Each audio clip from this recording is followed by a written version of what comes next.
Hello বন্ধুরা, আপনাদের স্বাগত জানাই বাংলা মেডিসিন রিভিউ ইউটিউব চ্যানেলে। তো আজকের মেডিসিন রিভিউয়ে এমন একটি মেডিসিন সম্পর্কে আলোচনা করব, এমন একটি ট্যাবলেট সম্পর্কে আলোচনা করব যেটা আমরা আমাদের অ্যালার্জিক রিয়াকশানে ব্যবহার করে থাকি। অ্যালার্জি দেখা দিলে আমাদের শরীরে তখন আমরা ব্যবহার করে থাকি।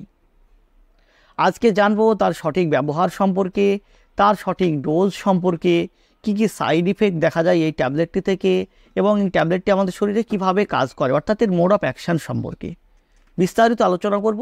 তো তার আগে আপনি যদি আমার চ্যানেলে নতুন হয়ে থাকেন, প্লিজ চ্যানেলটিকে সাবস্ক্রাইব করে সম্পূর্ণ ভিডিওটি দেখতে থাকুন। আজকের আলোচ্য বিষয় যে ট্যাবলেটটিকে নিয়ে, যেটি হলো করোনা কোম্পানির সেটকর এলএম ট্যাবলেটটি সম্পর্কে, যার মূল উপাদান হলো লিভোসেট্রিজিন এবং এর সঙ্গে আছে মন্টেলুকাস সোডিয়াম। এটি আমরা তখন ব্যবহার করি যখন আমাদের শরীরে অ্যালার্জিক রিয়াকশান দেখা দেয়, আমাদের শরীরে অ্যালার্জি দেখা দেয়।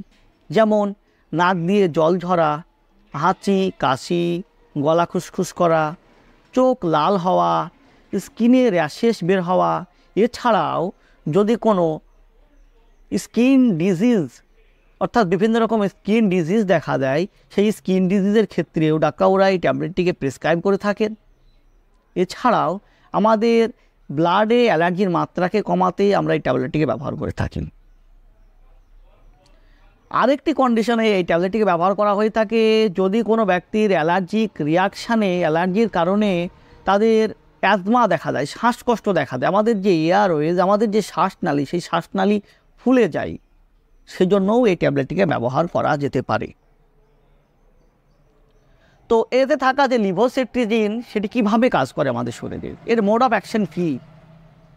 তো লিভোসেট্রিজিন একটি অ্যান্টিহিস্টামিন গ্রুপের medicine, H1 histamine receptor blocker.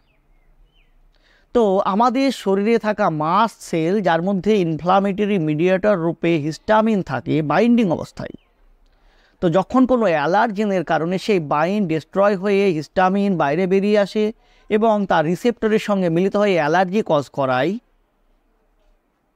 তখন আমরা এই লিভোসেট্রিজিন সেবন করি। যার ফলে কি হয়, যেহেতু লিভোসেট্রিজিন একটি হিস্টামিন রিসেপ্টর ব্লকার, সে ওই রিসেপ্টরকে ব্লক করার কাজ করে। এই লিভোসেট্রিজিন কিন্তু আমাদের অ্যালার্জিকে কমায় না, সেই রিসেপ্টরকে ব্লক করার কাজ করে। যার ফলে কি হয়, সেই হিস্টামিন সেই রিসেপ্টরের সঙ্গে বাইন্ড হতে পারে না এবং অ্যালার্জি কজ করতে পারে না। এইভাবে লিভোসেট্রিজিন আমাদের শরীরে কাজ করে।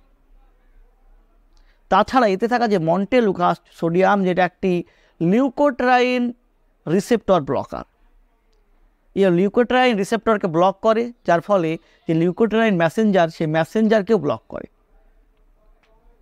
এর ফলে কি হয়, আমাদের যে শ্বাসনালীতে সোয়েলিং, সেই সোয়েলিংকে কমানোর কাজ করে। এইভাবে আমাদের অ্যালার্জির কারণে যে শ্বাসকষ্ট দেখা দিচ্ছিল, সেই শ্বাসকষ্টকে কমায়। তো কীভাবে এই ট্যাবলেটটিকে সেবন করবেন? এই ট্যাবলেটটি আমাদের শরীরে খাওয়ার পরে 16 থেকে 24 ঘন্টা পর্যন্ত স্থায়ী থাকে, অর্থাৎ এর ক্রিয়া 16 থেকে 24 ঘন্টা পর্যন্ত। তাই ডাক্তাররা সাজেস্ট করে থাকেন একটি করে ট্যাবলেট রাত্রিবেলায় নিতে। তো কী কী সাইড ইফেক্ট দেখা যায় এই ট্যাবলেটটি থেকে? যে মোস্ট কমন সাইড ইফেক্টগুলো লক্ষ্য করা যায় এই ট্যাবলেটটি থেকে, সেটি হলো বমি, বমি বমি ভাব, মাথা যন্ত্রণা, মাথা ঝিমঝিম করা, ঘুম ঘুম ভাব, পেটে অস্বস্তি ভাব, এছাড়া আপার রেসপিরেটরি ট্র্যাক্ট ইনফেকশান, এসব সমস্যাগুলো দেখা দিতে পারে। তবে যখনই এই মেডিসিনটি সেবন করবেন, তার আগে অবশ্যই একবার ডাক্তারবাবুর সঙ্গে পরামর্শ করে নেবেন। ডাক্তারবাবু সিলেক্ট করা ডোজে আপনি মেডিসিনটিকে সেবন করবেন, কারণ একজন ডাক্তারবাবু আপনার শরীরের কন্ডিশান, আপনার রোগের কন্ডিশান দেখে আপনার জন্য ডোজ সিলেক্ট করে দেবেন, সেই ডোজে সেবন করবেন, যার ফলে আপনাকে সমস্যায় পড়তে হবে না। তো বন্ধুরা, এই ছিল সেটকর এলএম ট্যাবলেটটির সম্পর্কে একটি ছোট্ট ভিডিওটি যদি আপনার ভালো লেগে থাকে, প্লিজ চ্যানেলটিকে সাবস্ক্রাইব করে লাইক দিতে ভুলবেন না।